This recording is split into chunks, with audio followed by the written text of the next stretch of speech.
Culture Committee, and Councilor Snell, would you offer the information? Yes, thank you. It looks good anyway. The gracious Heavenly Father, thank you, Lord, for this day. Thank you for this meeting today, Lord. And be with us as we go through the meeting, Lord. And we ask for wisdom. And Lord, just be with our council members and our tribe and all our leaders. And be with us as we go through this day. Thank you, Lord. Amen. Amen. Next we have roll call. Julia Coates. Here. Don Garvin. Joel Englund. Here. Bill John Baker. Here. Jack Baker. Here. Harley Bassett. Here. Bradley Cobb. Joe Crittenden. Here. Jody Fishinghawk. Meredith Fraley. Here. Janelle Fulbright. Here. Chuck Hoskin Jr. Here. Tyna Glory Jordan. Present.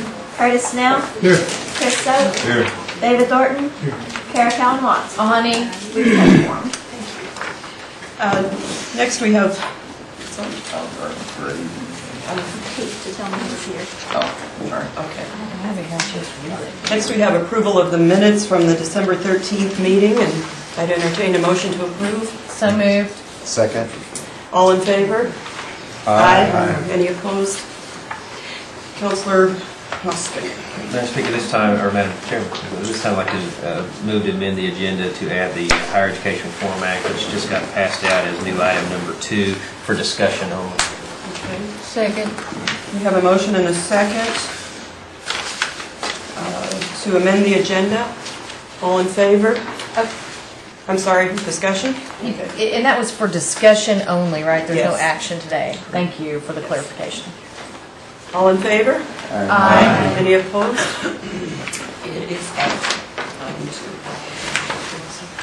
We will move to reports, and first we have Career Services, and Diane Kelly is with us. Good afternoon. Good afternoon, Madam Chair, members of the Education Committee. I just want to share with you a couple of things that's not in our report. We're doing 2 partnerships. The first partnership that I want to tell you a little bit about briefly, and I'm sure probably Melanie will tell you more about it. We're partnering with the Higher Education Department, our vocational people, to work with Greg and his staff to go out to some of the schools during the month of February. And we're hoping that our field office locations can help enhance some of the application process by being able to have our staff help with filling out some of the FAFSA or any of the scholarship information that's out there so that they can work hand in hand to get some placements for some of these people that are wanting to go to school. Our second partnership that I'm real proud of from the standpoint that it's brought all of the human resource directors together from all of our different entities for us to look at our executive order that was signed off in February and looking at the number of tribal members and the number of people that we're hiring so that everybody can be a little more cognizant of the fact that when you're hiring, you need to be looking at the blue card, not the white card. And we're sitting and talking about some of these positions that are what we call revolving door positions. As soon as you get them in, get them trained, they're out the door, and then we're having to bring another pool of people in. And so we're looking at scheduling 2 they're called Job Program Service Resource Fairs, primarily to let the business side know about all the different things that we have here on the government, like our scholarship programs, our breast cancer awareness program, to our literacy programs, just an array of services that are out there that the business side may not know about. And then the government side know more about the jobs and the businesses that we have out there. So some of these people may want to switch jobs in regards to this resource fair, which is good if they do. Our first one will be in March. It'll be Thursday, March the 10th, and here's some flyers regarding that. We're short over here on that one. You've got one. And I'll start this one on this side. And then we also have one scheduled for Thursday, April the 7th in Catoosa. So the one coming down on this side is March. The one coming down on this side is April. We, Madam Chair, Councilor Watson? have you already emailed us this? I think it may have been emailed, but I'm not sure. I just wanted to make sure you got it in case it wasn't, but I think it may have been. I don't remember this to send it out, so. We had to get it scheduled this far out because of the ballroom, and we're hoping that we will be able to get a lot of publicity out in some of the program newsletters about it. So we're hoping for a good turnout. And I would encourage any of you all to come out and help support. I know you people that are running for election are probably there, but we'd like to have all of you if we can get you there. Well, usually it's the people that are running. What are you trying to say? Well, we want everybody there. I apologize.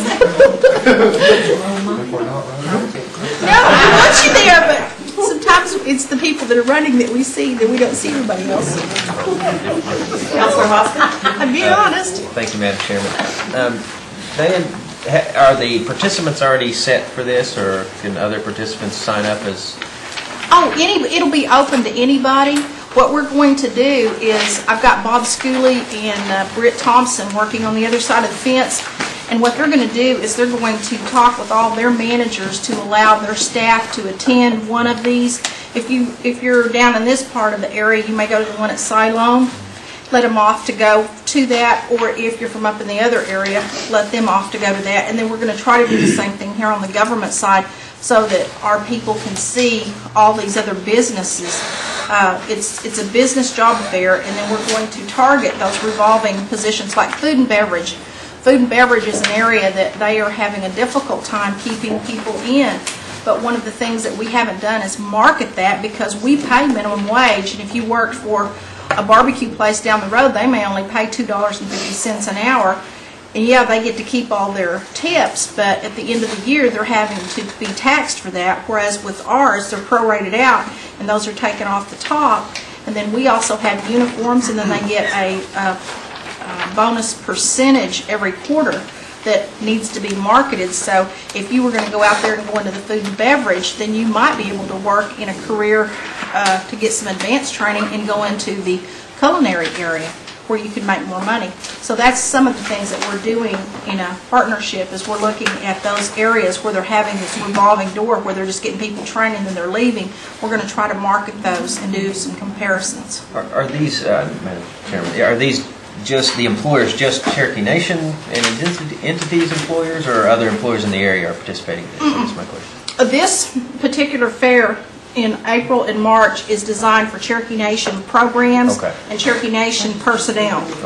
And it will be open to the public for anybody out there. John Q. Public can come to the resource fair, but we're going to target all of our staff. We're also going to send out postcards to all of our people that are in our vocational scholarship program. We're going to get the listings from the other programs to send out postcards to encourage people that are participating on any of our programs to come out and see about the resources. We've got a little bit of work to do on this, and this is so that you can get it on your calendar. I think it'll be worth your while. We did this about 3 years ago. We did it here at the Tribal Complex, and in fact, it was so well attended that there wasn't even hardly room to walk down the hallways. That's how well it was attended. And we think that by us having it at the two casino venues, that it'll be a lot more room and people will attend because of the different parts of the 14 counties. Job Corps' got a new regional director. We're going down to Dallas this week. They've got new leadership. We've got new leadership at the top. We're also looking at some new changes within our 102-477 program. Lynn Forsha has retired as well, so we're going to be getting some new leadership there. So we know that there's going to be some new changes. We're getting ready to go through a summer youth audit on our ARA funds. And last but not least, I received a letter last week from the State Board of Regents, and I had been asked to serve on the search committee for the new president of Connor State College to replace Dr. Donnie Newell. Are there any questions? Councilor Watts? Thank you. On the Cotton Leaf Job Corps, do you have plans to expand the bottle recycling and the can recycling that you were doing and stuff at holiday? Well, Chris Weber, it's funny that you should ask. Chris sent an email this morning, and he's wanting to come down to visit with us because they're trying to get it spread out into different parts of the area. In fact, they just landed a contract with the Northeastern States, so he was very pleased and appreciative of that and getting his foot in the door. I don't really know what's planned. I haven't talked to him since the holidays. I hope that they do that, because I think that Pepsi's done a good job of identifying that. I think people are more likely to recycle with that than they are just a regular recycling bin for some reason. So, and I'd like to see that act fully implemented. Okay, I will mention it to you. And then Baker Hughes' announcement in Claremore on the job expansion, and we're probably already at the table, but I just wanted to make sure that we are working with them to see if there's people we can place, or maybe we can identify between people, Cherokees that have applied here or with the casino, and maybe we don't have a job opening for them. So I think it's higher paid jobs. Okay. I'm going to assume, and I don't know that for a fact, that Cheryl has already been on top of that because she's pretty good about going out and making sure that they know. Because I've gone in behind her and they've already met her and they've already got her business cards, so she stays on top of it. But if we could proactively look within our database and stuff, Okay. and which may take your authority level to encourage, then if people want to come home, that might be a way for them to come home before we have a job for them. The other thing that we have is this OJT Energy program, which is through ARA. If you know of any new businesses out there that would be interested in negotiating any OJT on the job training contracts with us, Melanie Dodge, Cheryl Adams, Laura Jones down in Tahlequah, Michelle Schaefer, any of those ladies would be glad to go out and work with any of those businesses to get those OJT contracts in place. Thank you. Thank you, Madam Chair. Thank you. Councilor Buzzard. Diane, is I believe the old grant we got from the justice system, do you administer that through your department, or you pay a company to hire these people and you pay half the salaries? That's it. That's on the job training. Yeah, on the job training. Is it ready to kick off, or have you kicked it off yet? It's already kicked off, and we're still looking at trying to get more participation on it. One of the criteria is that the people have to be on a long-term layoff status with the Oklahoma Employment Security Commission, and we're having trouble with the state, and we've relayed that information to the feds. They said they were going to work with the state. In fact, I have a meeting with Felicia when I get down to Dallas in the morning regarding that. They told us that they would send out our mailing for us, then they wanted to charge us for it, and then they wouldn't give us the list of where they'd send them. We put the envelope. We signed a letter, they signed it, it went in an envelope, we put it through our meter, and then they refused to give us the list, and they put the labels on there, and now we don't know who they sent them to. Okay. And is the criteria, is it a big long book? Nope. I'd like to, can you send me a copy of the criteria? Yes, I can do that. I'll What send it the to everybody eligibility is, if and you how like long it. and how long the training lasts? Okay. Is the training for 6 months, or do you know of something else? It can go up to 6 months. But yeah, I'd like to have the criteria. Okay. And I do Any help that you understand can give us would be greatly appreciated. Sure, and I understand that some businesses can't participate in, like state, county government, they can't do it. Part of the problem we've got right now is that we have to have a commitment from that business that if they negotiate that contract and say they put Jack Baker on that contract, that they will hire Jack at the end of the training period.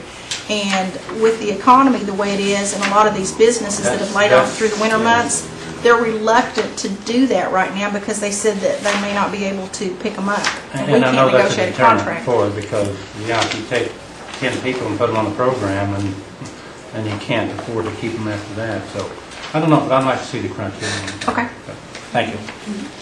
Councilor Jordan. How's our day work program going? Do we have very many in our day work program right now? Do we have anybody in our day work program right now? We had a total of 92 people in the hallways here in Tahlequah this morning. Okay. And I visited with the chief. What we're doing is we had an allocation to get us through the whole year, and we said for every week we could put so many people on. Because the winter months have hit us, and it's before taxes and everything, we're getting an influx of people right now. We knew we were going to get them right after the holidays and right about the first 2 weeks before Christmas. So what we did is we escalated those numbers, and we placed everybody that came in that qualified this morning for 2 days, and then the other batch will get placed Wednesday and Thursday. So at least everybody's getting to work at least 2 days this week so that we can help as many people as we possibly can. But we're not going to be able to do that every week. We're hoping that this may last for maybe about 2 or 3 or 4 more weeks. We're hoping maybe by March that some of them will start getting in some of these other jobs because it's seasonal type work, but we don't know. We may end up running out if we keep doing that.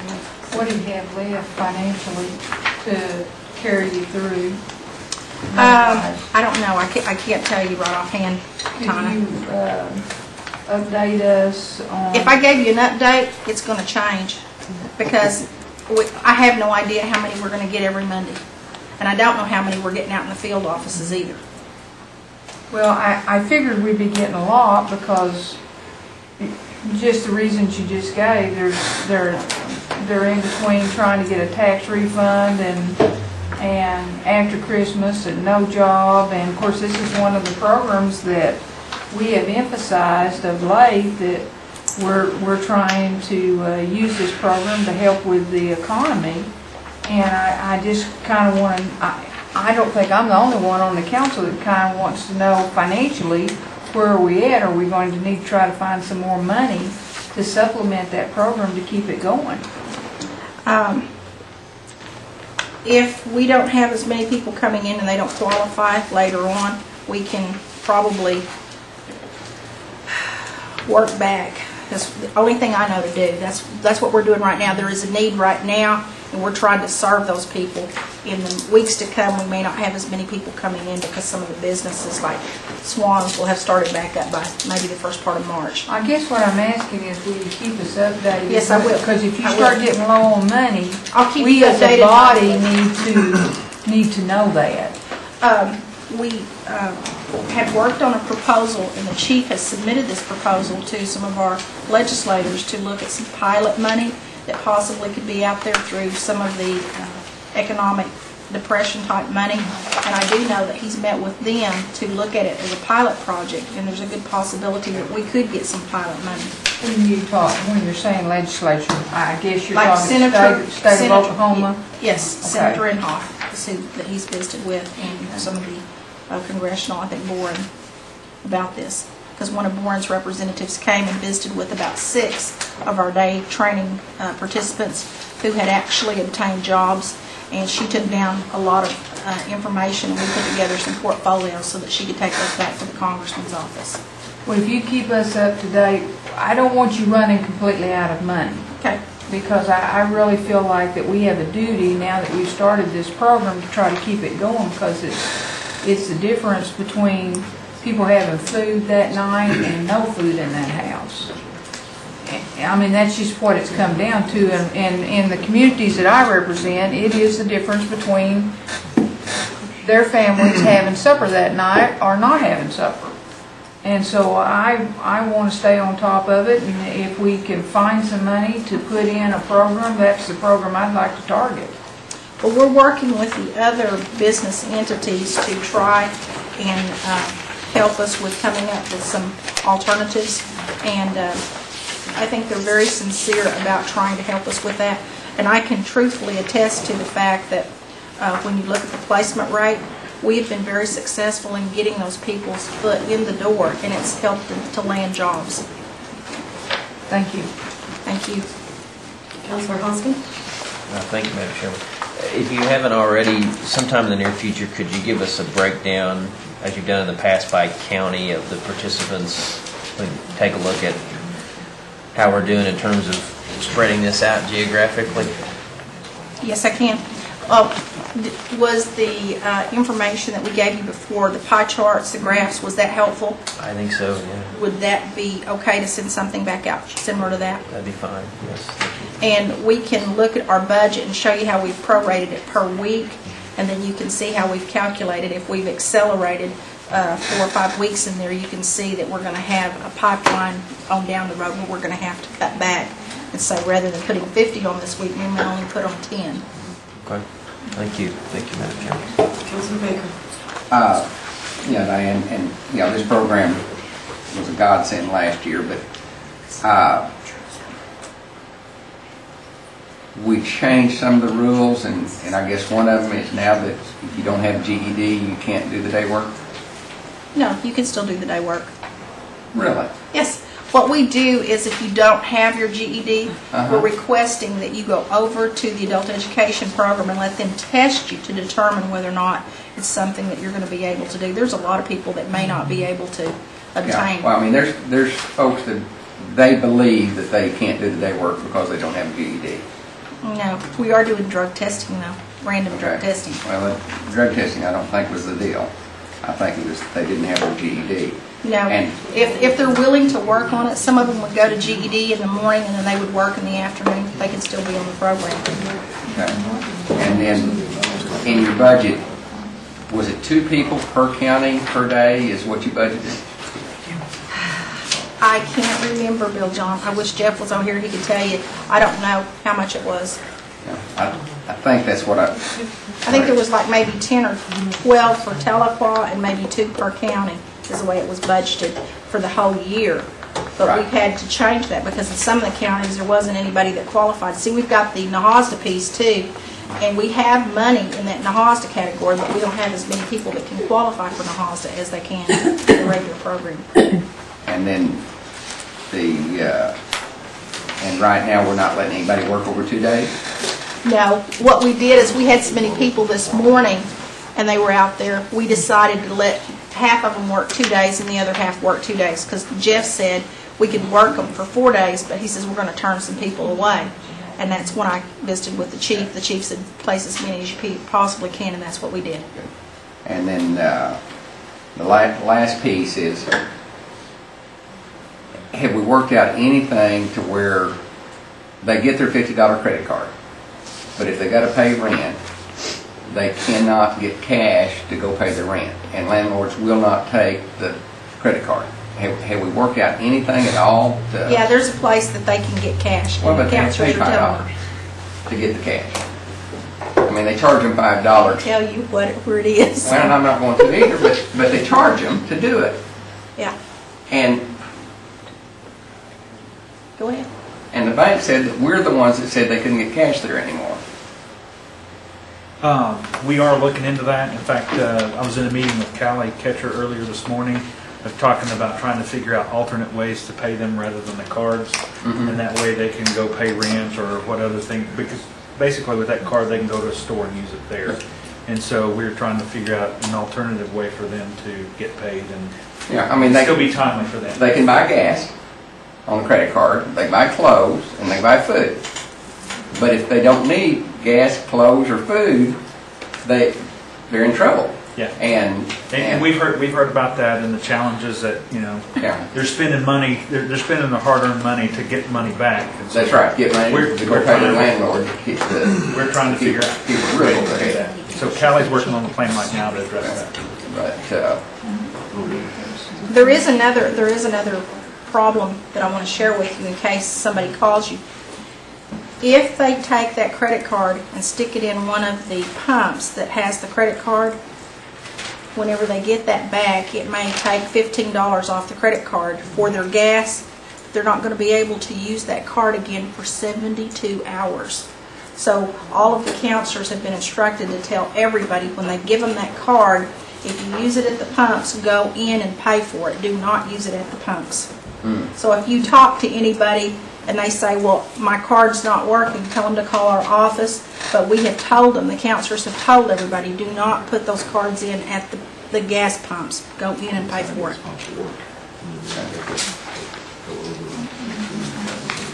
okay. Any other questions? Any other questions? Counselor Jordan? Is there some concern, I mean, why can we not just let them go to the bank and cash the card?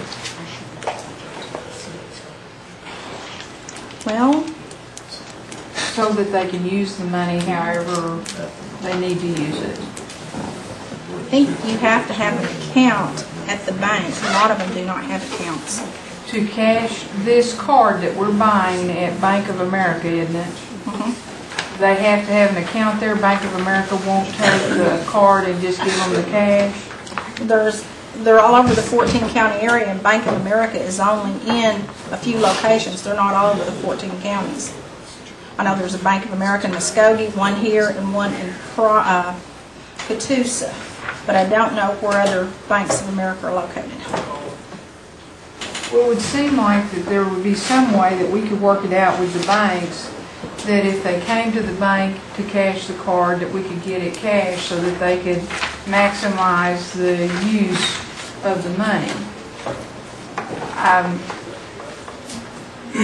We've got money in Bank of America, we've got money in Bank First, we've probably got money in every one of these banks around here. What's the problem with going and talking to them and working something out with them? That is a question that we are working on with the finance office, as Todd said, and I'm sure that they have tried to cross that bridge with them, but that card is a Bank of America Visa card. Yeah, I mean, we paid for the card. You'd think that they'd go ahead and at least give them, I mean, don't we pay like $5 for that card? No, it's not quite that much. $3? I'm not sure. I want to say it's like $2. $2.50, I It would think. be nice if they gave it to us free, as much money as we keep in their bank.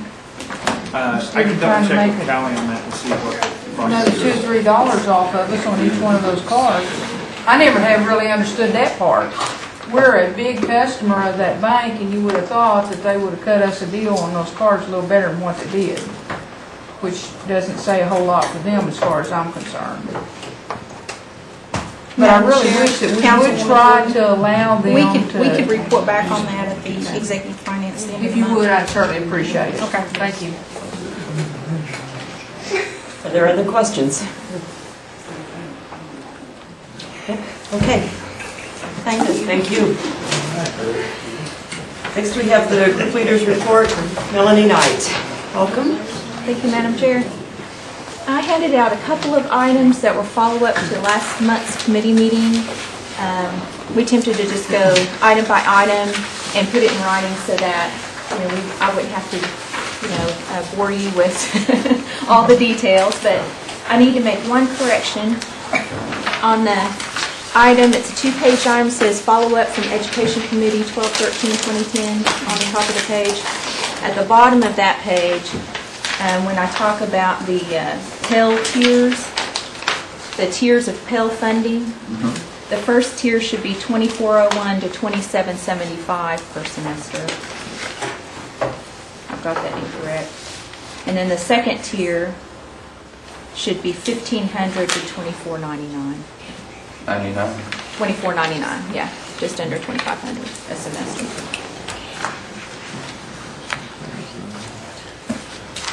Okay. And then other than that, you have my reports, and I'm happy to answer questions about either the follow-up or the reports or anything else you might have. Counselor Hoskin? Thank you, Madam Chairman. On the follow-ups, and I appreciate how you broke that down. I'm going to take a shot at doing the math, because what I want to ultimately know is how much money do we anticipate this is going to save. And in case my math is wrong, I wonder if you can follow up with that, because I assume that you guys took these numbers and said this is what we reasonably think we can save. We did. And so that's what I kind of want to get a handle on. I think these numbers would get me there, but if you could get that maybe next meeting. We can certainly do that, and I'll just tell you right now, by far, the largest impact is tiering for Pell resources each semester. That makes the largest impact because it's the largest number of students that are involved in that. So we'd be happy to do that. In anticipation, well, let me ask this. It's 2.5 GPA is what the policy is Yes. about to be. could you refigure it to 2.0 and see what how that changes in terms of how many people you'd anticipate it would affect? I just wonder what I that, asked for that number before committee, so it's 71 students as opposed to 326. So if we had it at 2.0 grade point, it would be 71 students. and I don't mean to put you on the spot to get an answer, but I guess I'd be curious is, does that break the bank, changing that GPA? And if you In need to my answer that next opinion, time. it would not. You know, if we made that limited change, I think we could still manage the fund and accommodate the growth that we anticipate this coming year. Okay. All right. Thank you. Thank you, Madam Secretary. Thank you, Mr. Manager. Councilor Cobb. I have kind of A and a B, if you'll bear with me. First of all, I just want to make sure we have a way. This came up in military schools or military academies. Mm-hmm. But do we know if they're getting other scholarships, i.e. full scholarships? Do we have any way of knowing that? Sometimes we know, and I imagine sometimes we don't know. I mean, where this is coming from is if I got some kid that's on a full athletic scholarship somewhere, and then they apply for us and they're getting the full ride, I mean, do we know that? It's hard to determine because that information either goes directly to the student or the student's institution that they're going to. So their financial aid office might have that information. Since we gather the information, students report to us, print out their student aid report from FAFSA, where we're getting their financial aid information. Other scholarships aren't included in that total. So currently we don't have a way of knowing unless we just happen to stumble across that information. Where I'm kind of going with some of that is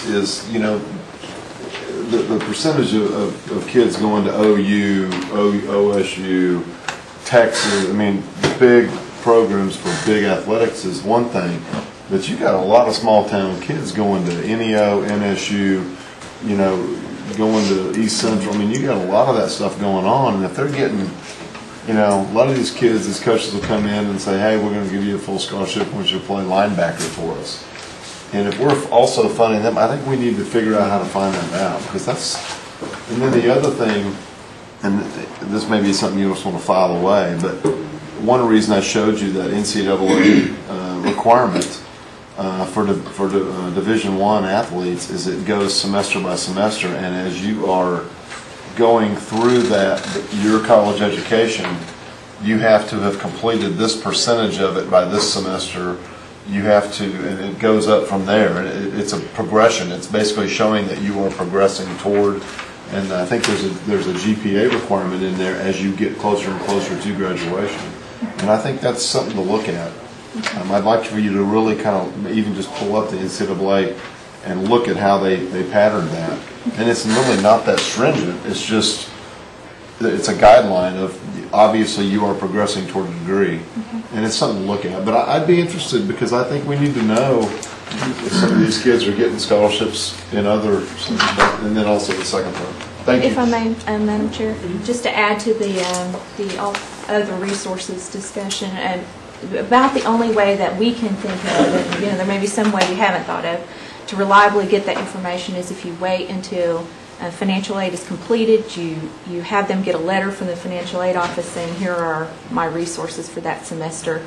And what that causes is for us to not receive that information until very late, which means we would not cut checks until probably midway through the semester, which puts us kind of farther behind on getting resources to them. So that we've weighed that a bit, and we weighed it again when we talked about the Promise Scholarship, because of course that's income-based, because they do that. They get a letter from the financial aid office in order to determine whether the student is eligible for the award.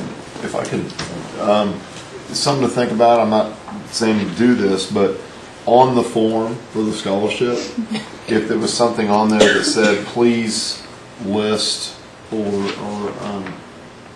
Any other financial aid? Reveal. Please reveal any and all financial aid you are receiving, and then just put some of the disclaimer down there that said, if, I don't want to say filled out falsely. Yep, but failed to this may, disclose, yeah. this may result in, I don't know. I don't want to go there, but I mean, something along those lines of, I just want to make sure that, anyway, go ahead, that we're spending this money on kids that really need this, these scholarships. So, thank you. Thanks. Counselor Jordan? First, Melanie, I Yes. want to commend you on your comment that you made in response to my question, that for all graduate and doctorate programs, you would apply the standard in good standing with their program of choice. I think that is just an exemplary way for us to go on those professional programs. Secondly, in response to an answer that you gave to Counselor Hoskins, is it my understanding that you all would consider, where you were talking about applying a 2.5, that you would consider now looking at a 2 point? I do believe that that is within the realm of where we want to be, is to set a basic floor for GPA and even debate among ourselves. We went from 2 to 2.5 and back, and I think that 2 still gets us that floor, that foundation where we'd like to be. At this point, we're funding those far below that, and I think we need to really encourage those students to bring that GPA up to a reasonable level. So for now, I think what I'm hearing is you're going to go back and you all are going to do some reconsideration possibly on looking at that 2 point floor. Based on this discussion, we'd be happy to do that, yes.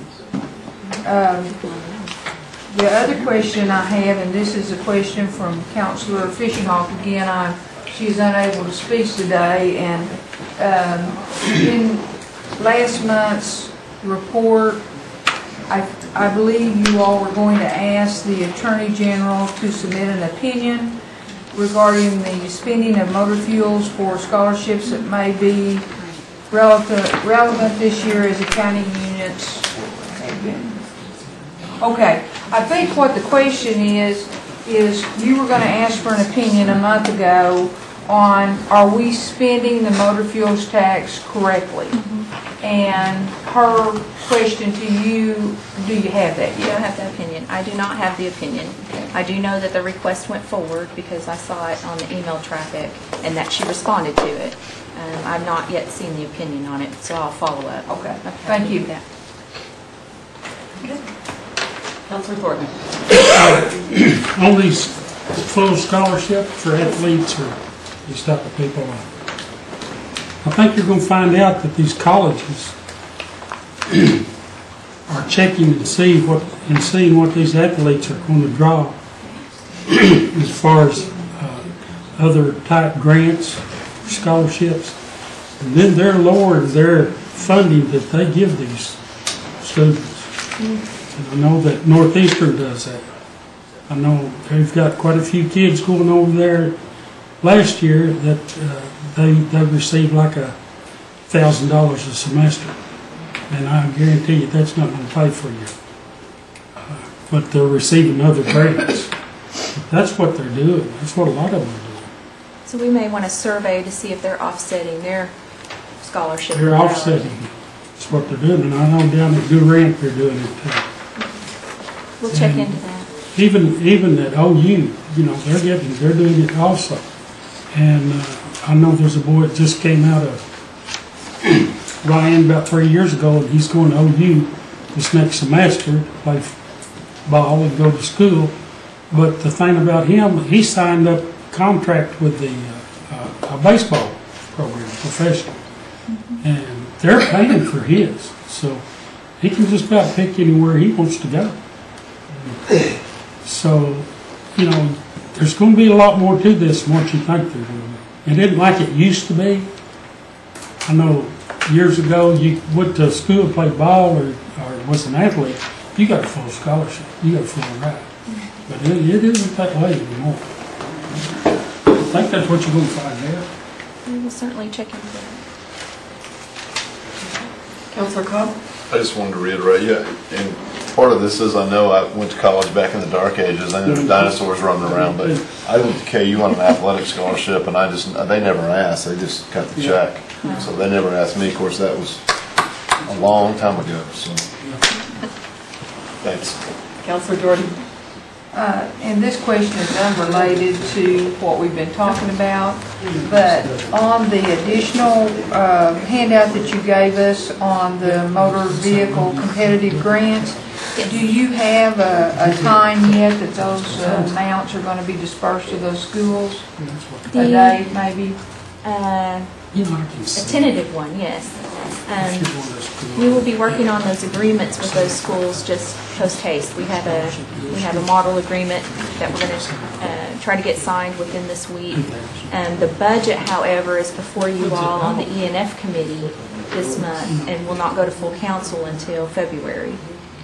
So while we're going to allow them to start their projects January 1, if they like, we won't be able to cut the first check, which we will cut 50% of their award lump sum at the front, 50% after we see the first half of progress.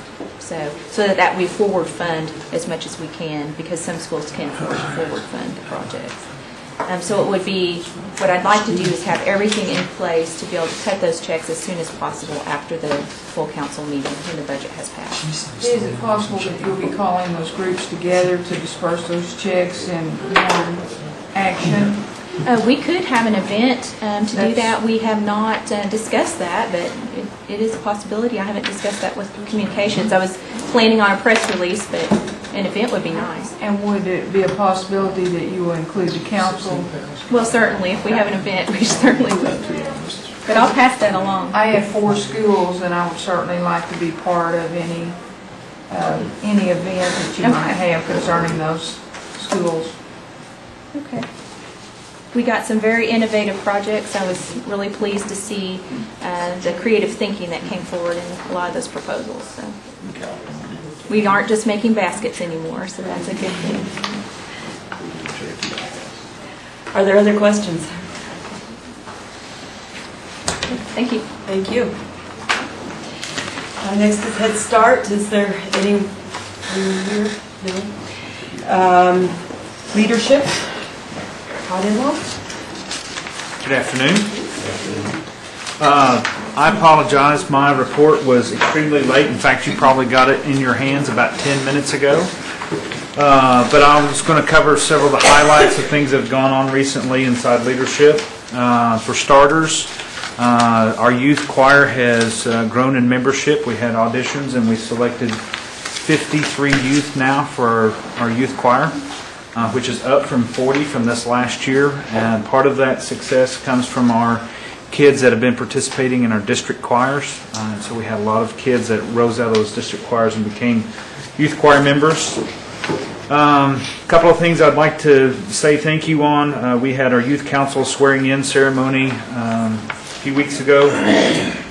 And I'd like to thank Chief Smith and Speaker Fraley and Justice Poteet. They all gave speeches. If I was to rank them, I'm going to give kudos to Speaker Fraley. She did a great job. In fact, they get a few things off there. She really did. That was an excellent speech, and I would love to use it in other venues. It was a very good speech that she gave. And what came out of that, and this is one of the things we hope to do with our youth council, is to try and create active citizens. One of the parents of one of our youth council members came to me afterwards and said, I have never registered to vote. Based on what I saw here today, I want to become a registered voter. And so we found his registration application and he signed up to vote. And so that's one of the things we hope to do, is have the youth council go out and try and drive registration for voters, because it's hard to say no to one of our youth that's asking you to please get engaged in our government. So that's one of our plans with the youth council. Reminder, Saturday, January the 29th, we're having our night with the Cherokee ambassadors at NSU. Hopefully you've all received invitations. But that event is working with Miss Cherokee, Junior Miss Cherokee, the Little Cherokee ambassadors, our youth council, and our youth choir. And so it's an opportunity for them to shine, you to be introduced to them, and be introduced to the public. So it's a semi-formal event, and the tickets, any proceeds from that go to help the Cherokee Nation Angel Food Program. And related to the bike ride, we've extended our deadline for bike ride applications. So if you have any youth in your area from ages 16 to 24 and would like to participate in the bike ride, they can go online and fill out that application. I think right now we have about 25 to 30 that have signed up at this point. So February 15th will be the deadline. For the month of December, our Cherokee hire rate is one of the attachments I gave you there. Our hire rate for Cherokees, 31 out of 33 of our new employees that started were Cherokee, so that's roughly 94%, which is great. We're right now at about 81 to 82%, and so we're actually, every time we have an opportunity to hire, we are hiring at a greater rate than what we currently have today. Then another event is March 22nd, which is a Tuesday. We'll send you out a formal invitation, but we are holding a leadership summit with our leadership teams from the government and the businesses to talk about our strategy for the remainder of 2011 and 2012, looking at that. So we'll have about 300 to 350 of our leadership team working together between businesses and the government. And so I'll invite you guys to that as well. And then outside of that, the announcements I would like to say for tonight. We have a few special announcement and things going on tonight at the council meeting. So do you have any questions of me? Any questions? Okay, thank you very much. Thank you. We move to old business. There is none pending, and so we will move to new business. And the first item is the status report on STEM strategy plans and college prep curriculum. Thank you, Madam Chair. Kara's in the room. The requester is in the room, so I wanted to make sure of that before I started. I have basically a three-part report. I'll talk a little bit about what's going on at Sequoia High School, talk a little bit about public school outreach, and then also talk about College Resource Center and what's going on here. And what I've done is gone along with some three gentlemen. Gary Crawford is the newly appointed Dean of Academics at Sequoia, and he's been in that post for what, about a month now? Since the Monday after Thanksgiving. And Daniel, which I believe you know, is the Public School Outreach Manager for STEM. And then Greg Simmons is manager for the College Resource Center. So if we get into any details that I may not be able to address, they're here to address those for us. So I'll give you a broad overview. If you want to get more specifics, they're here to address those. And I'm sure each of them could speak an hour on their respective areas of expertise. Excuse me? So to begin with Sequoia, and this is something that we discussed with the new dean as he came on board. We've been focusing a lot on adding the extracurricular, co-curricular activities that we wanted to add at Sequoia. Athletics has been excellent over the years. We've known for some time that there's some room for improvement on the academic side. And so that is one of his focus areas is math, science, and more academic rigor. And he can talk about his background in that. And that is his background. He began with Sequoia with us in doing the RTI program, which is called Response to Intervention. And what that does is basically do an individual learning plan for students, not only those that are at risk, but those that are not at risk, and develop a plan to help improve them in what areas they need improvement. And we've gotten some software called Play-Doh that allows us to design that individual learning plan for each student. And so that, in counseling with their teachers, can provide that increased individualized attention that they need to bring their grades up in the areas that they need it. Some other areas that he's put forward that we plan to implement is specific ACT prep courses, which we know there are many out there, beginning taking practice tests as early as 7th grade with programs like ACT Explorer, and I'll talk a little bit more about that when I get into the College Resource Center. Hire an ACT group to actually do an assessment of what we have going on at the high school and how we can improve those ATC scores. We did look at each grade level because we do a composite of all grade levels because we have all the students take the test. They may never retake the test once they're at Sequoia, but they all are required to take it once, and that's a difference between us and a lot of other schools. And a lot of other schools cherry pick who's going to take the test as to who's college bound. So it goes from 9th, we have an average of 18 ACT score. By the time they reach 11th grade, which is typically when they need to take the ACT, the average is 21 on the ACT. So it does improve somewhat as they go up in the grade levels, but we do know there's a lot of room for improvement. So, but that is getting us more to the average in Oklahoma. As I said before, we're using technology like we never have before. We deployed the laptops. We have the Play-Doh learning system and Apple software that teachers can now use in the classroom to manage the laptops in the classroom, and it's pretty impressive. I had a demo on that, and you can control what websites they're going to, so that they can follow you in the class, what is being downloaded on that computer, what they're looking at. She can see everything and shift them to where they need to be in the classroom. She can control all of those laptops. So it's pretty impressive Apple software that's being used there. More collaborative teaching and learning at Sequoia. Parental involvement on the academic side is something that we can improve on. We began a partnership with CNB that Todd helped us facilitate to do a Cisco computer course at the high school, and what that is so that those students that come out of that Cisco course would be a certified technician and can actually go to work as a certified Cisco technician, either for us or for CNB or any other company. So they could, once they get that certification, they could go immediately to work. We've gotten the equipment for that, and we'll be beginning that. We have the instructor for that class. If that's a successful class, which CNB hopes it will, because info systems is a very hard to fill area for them, that maybe perhaps we can replicate that type of thing in public schools that might want to partner with us to do that. So that's a really exciting development there.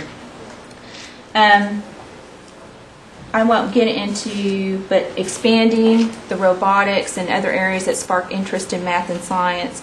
Also, we have very low participation in chemistry and physics at Sequoia, even though they're offered. You might only have a handful of students that enroll in those courses, and so that is one area we need to improve on to get the interest in those courses. And maybe it is that those students don't either think that they need it or that they're capable of doing it, and in either case we do need to improve that. So before I leave Sequoia and move on to the next component, do we have any questions, or do we want Gary to talk to any specifics about Sequoia? So on the curriculum, is chemistry and physics and calculus offered on site at Sequoia? No calculus. We offer through trigonometry and mathematics, and we do offer chemistry and physics. We had one student in chemistry last fall, and we have 6 students in physics currently. So that to me, that's first and foremost what we have to do. We have to get more students into those classes. And those are on site, taught by one of our teachers. Yes, Dr. Calvin Cole, and he's getting his alternative certification. So he's an excellent teacher. So we don't have a problem there. It's just that we've got to get the kids in there with him. Then if that's the case, I guess what are our measures, because those are core college prep curriculum even for non-STEM degrees anymore. Exactly. So what is our goal for the percentage of students that graduate with above and beyond minimum Oklahoma high school graduation equipment? Because if we're going to be a leadership school, I would assume we would be above average for what the state of Oklahoma delivers or requires. 100% college-bound students should take chemistry. probably at least 50% of the students should be taking physics. The problem is what you get into is that I'd like to see them all take biology one and chemistry one for sure, and if they can work on the physics, then that would be better. It's not always possible depending upon the other courses that they're taking. Thank you. I'm glad that we're heading that direction. That's exciting. It has to be. We're doing the kids a disservice. I'm sorry. We're doing the kids a disservice. I think you just took the words right out of my mouth. That is exactly. And that's, I was very surprised to put them on when I was the case. It has to be. It's got to be in at least chemistry. And I take it that's like a calculus lab-based physics course. That's not. So it'd be college prep physics. Then you start getting into the issue of are we going to go the AP route where you have the algebra-based physics and you have the calculus-based physics and so forth. I would say at least get them into the algebra-based physics initially, and then we can see what the possibilities are for the calculus-based. But again, we don't have the kids taking calculus, so because we only have trigonometry, so that's they go hand in hand. So we're headed down that path, and then so what is our goal on the outcomes for our average ACT score? So if it was 21 now, I mean that's not going to get the money. That's not going to get the college entrance to the big schools. Not college. Normally, typically, that's not indicative that they're going to be retained because they're going to be successful in college either, even at that. So I think the state average is 22 something right now, so we're not that far removed from it. We're testing, and this is a lot of schools again. Like Melanie said, that they're not testing not all the kids take the ACT. So I would like to shoot for 24. I was going to say, because if you use those same numbers, I believe it's like 60% of them have to then use our dollars or theirs to take remedial courses in college. So that's a huge problem in Oklahoma. Yeah. I don't want any Sequoia student to have to do any remediation once they get to the university level. As a goal. Very good. Very good. Thank And you. that is something that's being tackled statewide too, from a statewide perspective on those remedial courses, because it costs money and the student doesn't get credit, and we're having to remediate all the kids coming out of high school. So. Thank you. Could I say one other thing to that? Just to go backwards a little bit, because we need to work more closely with our feeder schools to be sure that when they come to us, that they're ready for us to take them and then go from there. So simply we just got to start earlier. And we can help facilitate that by working with our feeder schools. Most excellent. Thank you. Okay. Any other questions about Sequoia before I move forward? The next component? Okay. Next, I'll talk a little bit about public school efforts and STEM, and many of you are aware of what's going on already, so I'll go through what's already going on pretty fast, and then if you have any questions about that, and then talk about future plans. Camp Cherokee, we've had the overnight camp at Sequoia. This year we'll be expanding to day camps as well, paired up with the cultural camps that we've been doing each year. So there will be a portion of that camp that's dedicated to STEM. So there'll be a component of that in the day camp. So it has been 4 of those. So we'll have the resident camp 1 and then 4 day camps. At ACES, we currently have 6 high schools who are active in that, and we intend to maintain that and make sure that they're getting to the national conference and getting the experiences there. And that's been a highly successful program, but we've had varying degrees of success in terms of public schools being fully engaged in it. The robotics, we'll be doing the event as we have been, the competition. We've been adding 10 new teams each year, and we'll add 10 this year for the teams in public schools that we help fund with the Lego kits to help them start on their robotics project. And then, of course, the National Science and Engineering Fair, we've gotten information out about that. That will be January 22nd, as we have been having that. We did switch the affiliation to another organization. And the reason for that is that we as Cherokee Nation can compete as Cherokee Nation, not have to go through the state, and our students that win this competition will go directly to an international fair, so they'll be able to represent Cherokee Nation internationally as opposed to going via the state on that. So we're really pleased about that. And then new development is a science bowl that Daniel has planned for February of 2012, which is a new thing that he's planning. Things that I've observed as I've been talking to folks is that a lot of people are interested in STEM. Businesses are interested in STEM, because of course they need to hire people with those skills. Universities are wanting people to get in STEM careers, so they want to recruit students to STEM fields. Of course, we have programs that we need to staff and have people to run that need STEM backgrounds. And then there are programs all around us, like I just met with a lady from the Oklahoma National Guard this week. Actually, it was late last week. And they have camps and programs to promote STEM and also sponsor clubs after school in the public schools related to STEM. So there are a lot of opportunities to collaborate, and I'm just sort of getting to a point of, okay, here are all these players in the STEM community that have interest in this, and how can we all leverage what we're doing and make it something larger than what it currently is, because we all have individual things going on, but not a lot of coordination among us. So we'll be coming forward with the plan probably to do that, even though we want to be involved in all of these individual efforts. But with that, Daniel is here if you have any specific questions about STEM initiatives. Thank you. Do we have a wait list? Because I get feedback from the community on the ACES chapters that they want to do ACES chapters, but they said that we're full and we can't expand anymore. Either with maybe, I don't know if that's technical assistance or the technical assistance and the money. I don't know. We do have a wait list of funding. It's a funding issue. The schools do have the option to have people provided the forms and stuff to go ahead and start their ACES chapter. How many schools? Approximately. We could push the number to around 20 if we wanted to from the 6 that we currently have.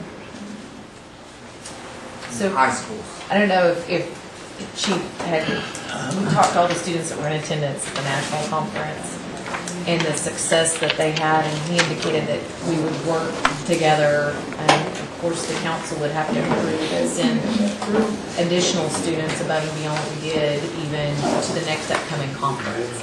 So I think we had high school students walk away with paid summer internship commitments from that career fair.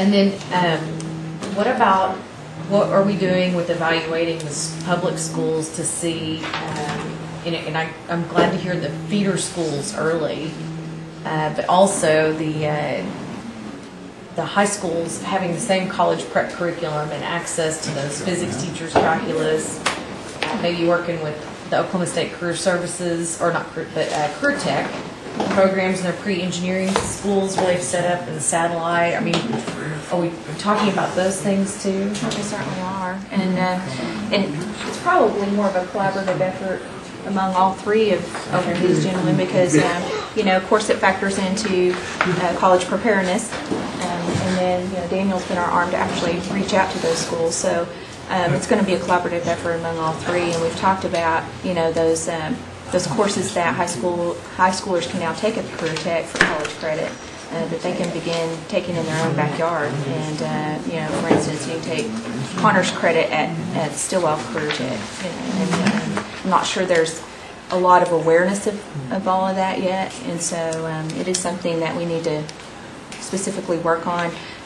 The public schools, it's going to be varying degrees of what's going on at that school at that time, what the administration is like at that time, as to how much we're able to influence what it is that's going on there. But we certainly will do as much as we can.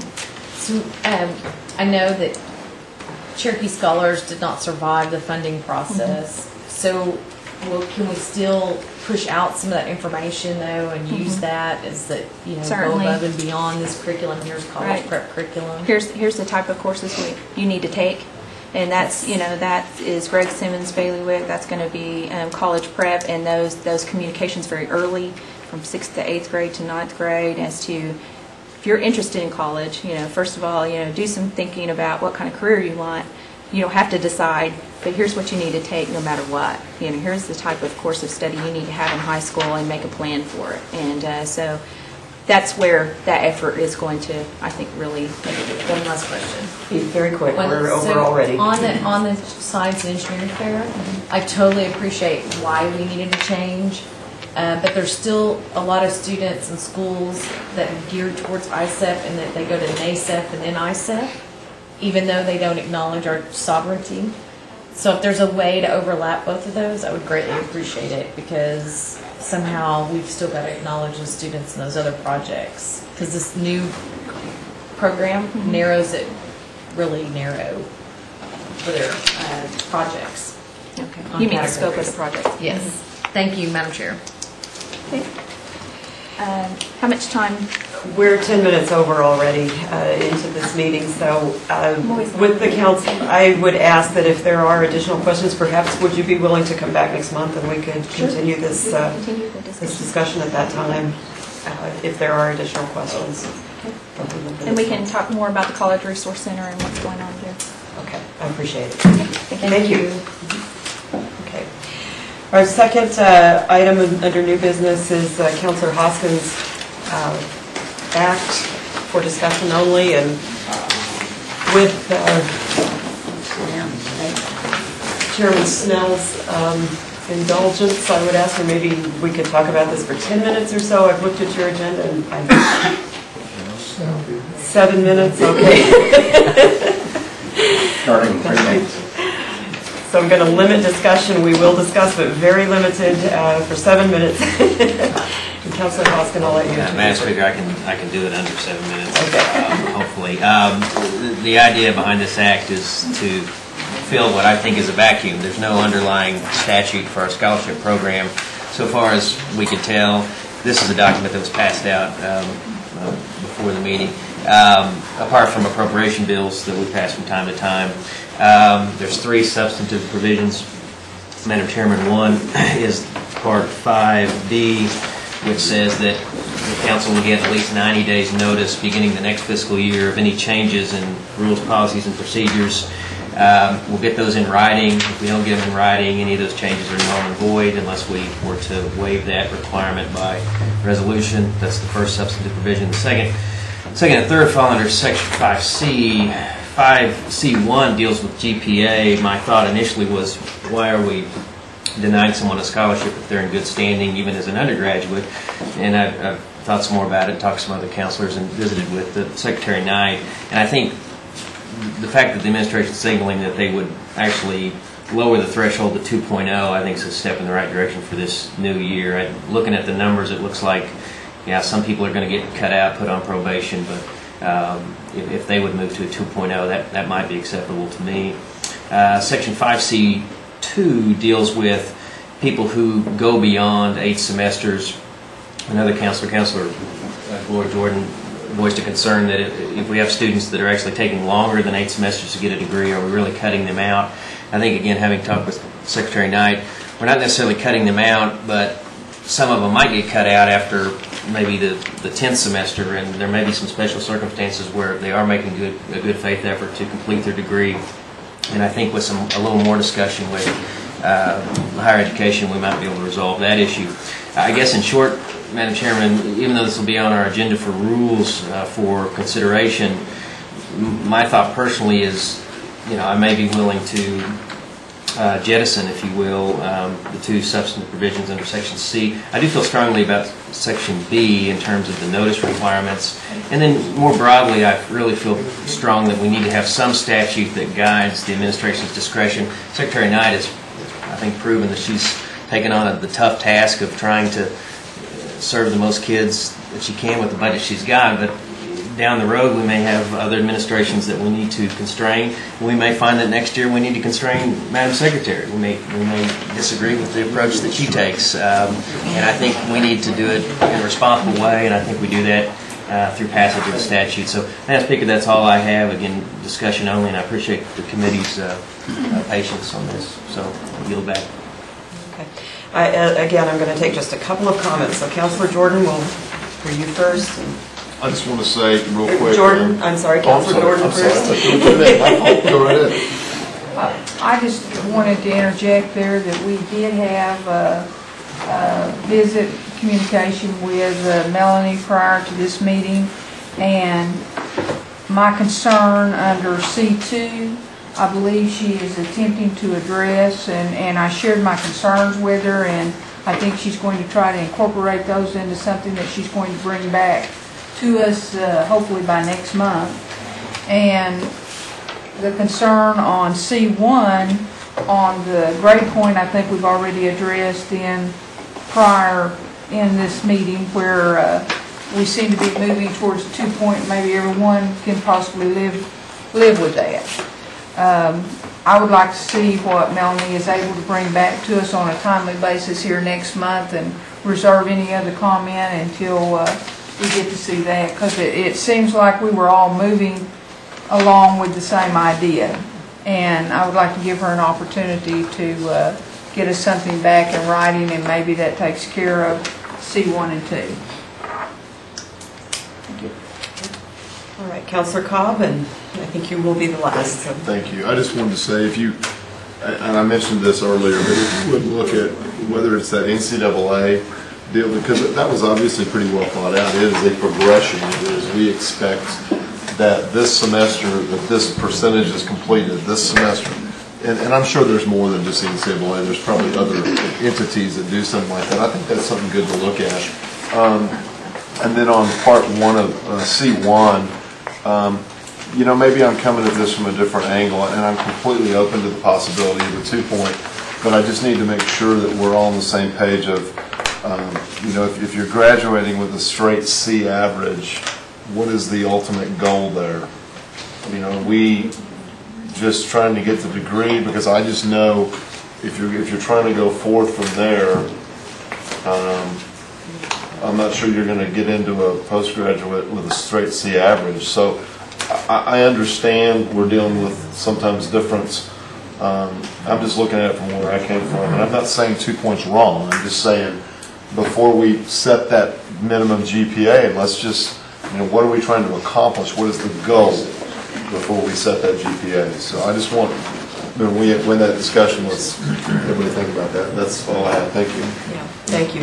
And we will pick this up in Rules Committee, where this is an agenda item next week. So this will continue. The only announcement is the next Education and Culture Committee meeting is on February 14th at 3 p.m. Are there any other announcements?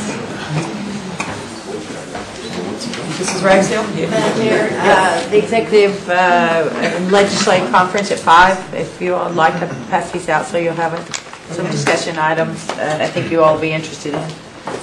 Okay. Have a second? Thank you. All in favor? Aye. Thank you.